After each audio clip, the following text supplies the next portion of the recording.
Hello friends, आप देख रहे हैं आपका चैनल शेयर बाजार विद आयुष। और दोस्तों बात करेंगे इस वीडियो में किसके बारे में। जो भी इंपॉर्टेंट दोस्तों अपडेट्स निकल कर आए हैं, भले वो रिलेटेड हो एफआईआई डीआईआई के डेटा के बारे में, आज के जीएसटी कलेक्शन के बारे में कि मार्च में कितना दोस्तों जीएसटी का कलेक्शन हुआ है, उसका डेटा आ चुका है, काफ़ी इंपॉर्टेंट रहता है। आरबीआई की तरफ से एक मेजर अनाउंसमेंट किया गया है, वो हम समझेंगे। तो आप लोग देखिएगा दोस्तों वीडियो को पूरा ज़रूर। लेकिन उससे पहले अभी तक दोस्तों अगर आपने चैनल को सब्सक्राइब नहीं किया है तो प्लीज़ आप लोग सबसे पहले चैनल को सब्सक्राइब कर लीजिएगा। सो फ्रेंड्स, चलिए सबसे पहले तो बात करते हैं एफआईआई और डीआई के बारे में। तो दोस्तों एफआईआईज़ की जो बिकवाली शुरू हुई थी फ्राइडे को, आज भी कंटिन्यू रहती हुई नजर आई है। और आज भी कह सकते हैं दोस्तों जो डेटा है वो अपने आप में कोई छोटा मोटा नहीं है, बल्कि 5,901 करोड़ का डेटा है। आज दोस्तों एफआईआईज़ ने कुल मिलाकर 5,901 करोड़ की कैश में बिकवाली करी। अगर आप देखेंगे 10,480 करोड़ की बाइंग थी, लेकिन उसके सामने 16,381 करोड़ की सेलिंग थी। यानी आप समझ सकते हैं कि दोस्तों आज अगर मार्केट गिरता हुआ नजर आया है तो उसमें एक हाथ एफआईआईज़ का भी आपको देखने को मिल जाएगा। क्योंकि बाजार में देखिए कह सकते थोड़ी सी अनसर्टेनिटी है ट्रंप के टैरिफ को लेकर, इसीलिए कभी मार्केट्स कह सकते थोड़े से चिंता में है। और उस चिंता में कह सकते दोस्तों एफआईआईज़ ने भी आज उनको भी चिंता हो गई और मार्केट से वो निकल गए। कुल मिलाकर दोस्तों बाइंग जो है वो आज 4,322 करोड़ की हमको देखने को मिली है डीआईएस की तरफ से। यानी नेट आज अगर आप देखेंगे तो नो डाउट दोस्तों सेलिंग ही हमको हावी होती हुई देखने को मिली है, बिकॉज क्लोज टू 5,901 करोड़ की सेलिंग है फ्रॉम एफआईआईज़, लेकिन उसके सामने मात्र 4,322 करोड़ की बाइंग है फ्रॉम डीआईआईज़। अब इंटरेस्टिंग होगा दोस्तों देखना कि क्या आज और कल में जो बाइंग जो सेलिंग आई है वो क्या रुक जाएगी या फिर से दोस्तों एक नया जो एफआईआई का सेलिंग का ओवरऑल कह सकते हैं शुरुआत है, कहीं वो तो शुरू नहीं हो गया। ये अपने आप में एक चीज़ देखने वाली होने वाली है, तो अब देखना दिलचस्प होगा कि देखिए होता क्या है। बाकी अगले डेटा पे दोस्तों आते हैं। आज दोस्तों निकल कर आया जीएसटी कलेक्शन डेटा, और जीएसटी कलेक्शन हुआ है करीबन 1.96 लाख करोड़ का, जो ऑलमोस्ट 9.9% अप है। जी हाँ, तो 1.96 लाख करोड़ की दोस्तों जीएसटी कलेक्शन इस बार देखने को मिली। और अपने आप में देखिए जीएसटी कलेक्शन का डेटा अपने आप में काफ़ी अच्छा है, क्योंकि 1.96 लाख करोड़ का दोस्तों जो डेटा है वो ये दिखाता है कि 10% ऑलमोस्ट सालाना तौर पर जीएसटी ज़्यादा कलेक्ट सरकार ने करा है। ये अपने आप में कह सकते हैं खबर है। पिछले बार दोस्तों जब फेब के मंथ में ओवरऑल जो डेटा आया था, सॉरी पिछले महीने का जो डेटा आया था वो करीबन 1,83,646 करोड़ का था। इस बार 1.96 लाख करोड़ का है। तो ओवरऑल मंथ ऑन मंथ भी आपको बढ़ोतरी ही देखने को मिलेगी, कमी देखने को नहीं मिलेगी। अब इसके अंदर देखिए जो सेंट्रल जीएसटी कलेक्शन है वो 38,100 करोड़ पर आता है, वहीं जो स्टेट जीएसटी कलेक्शन है वो 49,900 करोड़ पर आता है। इंटीग्रेटेड जीएसटी कलेक्शन आता है 95,900 करोड़ पे, वहीं जीएसटी सेस कलेक्शन है 12,300 करोड़ पे। तो ये अगर आप देखेंगे ओवरऑल जो पूरा 1.96 लाख करोड़ थे उसमें से कहाँ में से सबसे ज़्यादा है integrated GST collection, then state, then central और फिर जीएसटी सेस कलेक्शन। इस बार का दोस्तों जो बजट था उसमें सरकार ने बताया था कि 11% का इंक्रीज देखने को मिलेगा जीएसटी के रेवेन्यू के अंदर। सरकार का ये एस्टिमेट है कि 11.78 लाख करोड़, जिसमें सेंट्रल जीएसटी और कंपनसेशन सेस जो है वो सरकार कलेक्ट करती हुई नजर आएगी। सरकार की एस्टिमेशन है, सरकार का मानना है कि इतना आता हुआ देखने को मिल सकता है।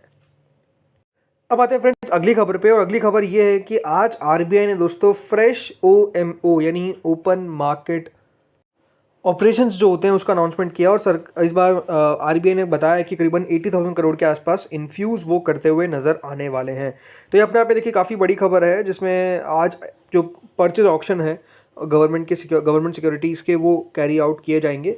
4 ट्रांचेस दोस्तों आरबीआई ने बताया था, जिसमें अब जो एग्रीगेट अमाउंट है 80,000 करोड़ का वो अब आने वाला है। अब ये बात ध्यान रखिएगा, आरबीआई ने डिसाइड कर रखा है कि वो फ्रेश परचेज ऑक्शन करेंगे गवर्नमेंट सिक्योरिटीज़ का अंडर ओपन मार्केट ऑपरेशंस। और जो एग्रीगेट अमाउंट है इस बार रिसीव होगा वो करीबन दोस्तों 80,000 करोड़ है। ये जो प्रेस रिलीज़ की गई ट्यूसडे को ये बताया गया। ये जो पूरा ओपन मार्केट दोस्तों ऑपरेशंस है ये 4 ट्रांचेस में आरबीआई करेगी। 20,000 करोड़ याद रखिएगा ईच ट्रांचेस में किया जाएगा, जिसमें अप्रैल 3 पहला होगा, देन 8 अप्रैल, देन 22 अप्रैल और फिर 29 अप्रैल। देखिए सेंट्रल बैंक कंटिन्यू करता है कि कितना लिक्विडिटी है पूरे सिस्टम के अंदर, राइट। क्या मार्केट कंडीशंस बता रहे हैं कि और लिक्विडिटी चाहिए। अगर वो और लिक्विडिटी डिमांड करते हैं तो दोस्तों आरबीआई और लिक्विडिटी अनाउंसमेंट करता है, राइट। तो लगातार ये दोस्तों आरबीआई करता रहता है। इसीलिए अगर आप देखेंगे तो करेंटली आरबीआई का जो मूव है इसमें 80,000 करोड़ का जो ओएमओ है वो आरबीआई ने इशू कर दिया है। अब ये बात ध्यान रखिएगा, आरबीआई का जो रीसेंट मेजर है कि किस तरीके से सिस्टम में एक लिक्विडिटी को इंजेक्ट करना है, लगातार उसमें जो आरबीआई है वो काम कर रही है। अब मार्च में भी ये बात ध्यान रखिएगा, जो ओपन मार्केट ये पूरा ऑपरेशन था उसमें ऑलमोस्ट गवर्नमेंट सिक्योरिटीज़ परचेस की गई थी वर्थ 1 लाख करोड़, 2 ट्रांचेस में 50,000 करोड़ 50,000 करोड़। और अब वापस से दोस्तों यहाँ पर जो आरबीआई है वो 80,000 करोड़ का ओएमओ कर रही है। तब समझ सकते हैं कि लिक्विडिटी लगातार आरबीआई ऐड करने की कोशिश कर रही है सिस्टम में, जो अपने आप में देखिए एक बहुत इंपॉर्टेंट पॉइंट है। और आप ध्यान रखिएगा, लिक्विडिटी अगर आरबीआई लगातार इंजेक्ट करता रहता है तो ये मार्केट्स के लिए भी पॉजिटिव बात है। ठीक है, अब दोस्तों आते हैं ऑटो सेल्स डेटा पे। किस तरीके का ऑटो सेल डेटा निकल कर आया है, चलिए ये देख लेते हैं। तो फ्रेंड्स, Hyundai से शुरुआत करते हैं। Hyundai इंडिया की जो सेल्स है वो 2.6% बढ़ती हुई देखने को मिली है इस बार। टोटल सेल्स Hyundai मोटर की दोस्तों 2.6% ही बढ़ी है, बहुत ज़्यादा नहीं बढ़ी है साल भर साल। 67,320 यूनिट्स दोस्तों इन्होंने बेची है मार्च के अंदर। और इसमें से अगर देखा जाए 51,820 यूनिट्स इंडिया में थी, वहीं 15,500 यूनिट्स कंपनी ने एक्सपोर्ट करी थी।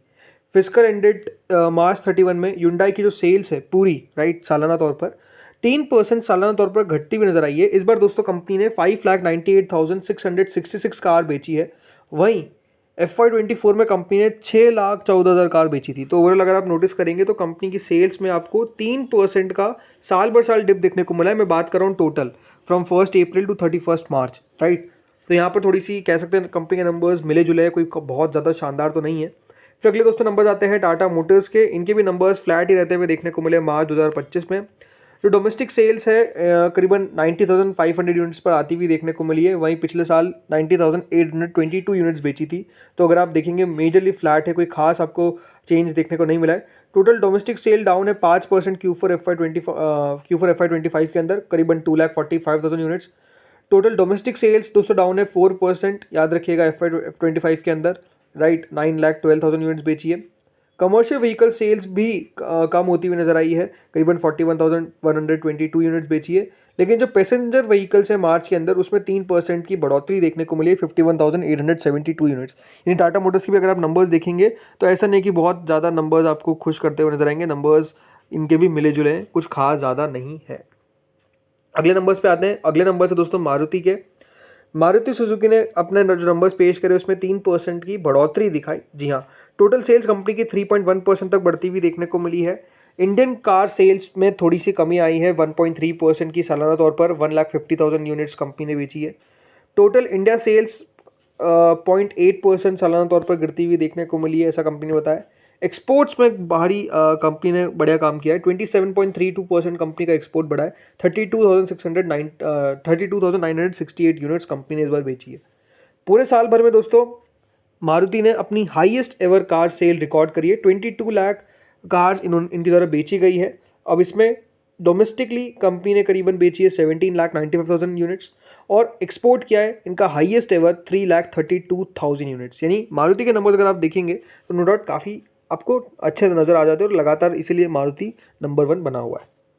इसके अलावा अशोक लीलैंड ने 6% दोस्तों बढ़ोतरी दिखाई है इस बार मार्च के नंबर्स में, जिसमें इनकी जो ट्रक और बस सेल है वो 10% बढ़ी है। एलसीवी सेल थोड़ी सी 4% गिरी है राइट। ओवरऑल साल भर साल जो टोटल है यूनिट्स उसमें भी अगर आप देखेंगे तो फ्लैट रहता हुआ देखने को मिला है। आइशर मोटर का 7.6% मार्च में बढ़ता हुआ देखने को मिला है। जो इनका VECV है वो ग्रो करता हुआ देखने को मिला है राइट। इसके अलावा जो नंबर्स है दोस्तों TVS मोटर्स के काफ़ी अच्छे हैं। 17% का इंक्रीज़ दिखाया है इनके द्वारा। 17% कंपनी की 2 व्हीलर सेल्स बढ़ती हुई नजर आई है। इसके अलावा जो ऑटो सेल्स है अतुल ऑटो की वो 18% तक बढ़ती हुई नजर आई है मार्च 2025 के अंदर। तो अतुल ऑटो के नंबर्स भी बढ़िया आते हुए देखने को मिले। महिंद्रा SUV और ट्रैक्टर सेल्स काफ़ी अच्छे तरीके से बढ़ती हुई देखने को मिली इस बार। SUV सेल्स तो 18% बढ़ी है, वहीं ट्रैक्टर सेल्स 34% बढ़ी है। थ्री व्हीलर सेल्स जो है वो कंपनी की 47% बढ़ी है। तो एक्सपोर्ट्स 35% बढ़े। IMNM के नंबर्स बहुत शानदार नजर आए हर एक पैरामीटर पे, इसमें कोई डाउट नहीं है। तो दोस्तों इस वीडियो में इतना ही था। होपफुली वीडियो बढ़िया लगा होगा। अगर आपको अच्छा लगा तो प्लीज़ लाइक करिएगा, चैनल से पहली बार जुड़े सब्सक्राइब करिएगा। Thank you friends for watching this video.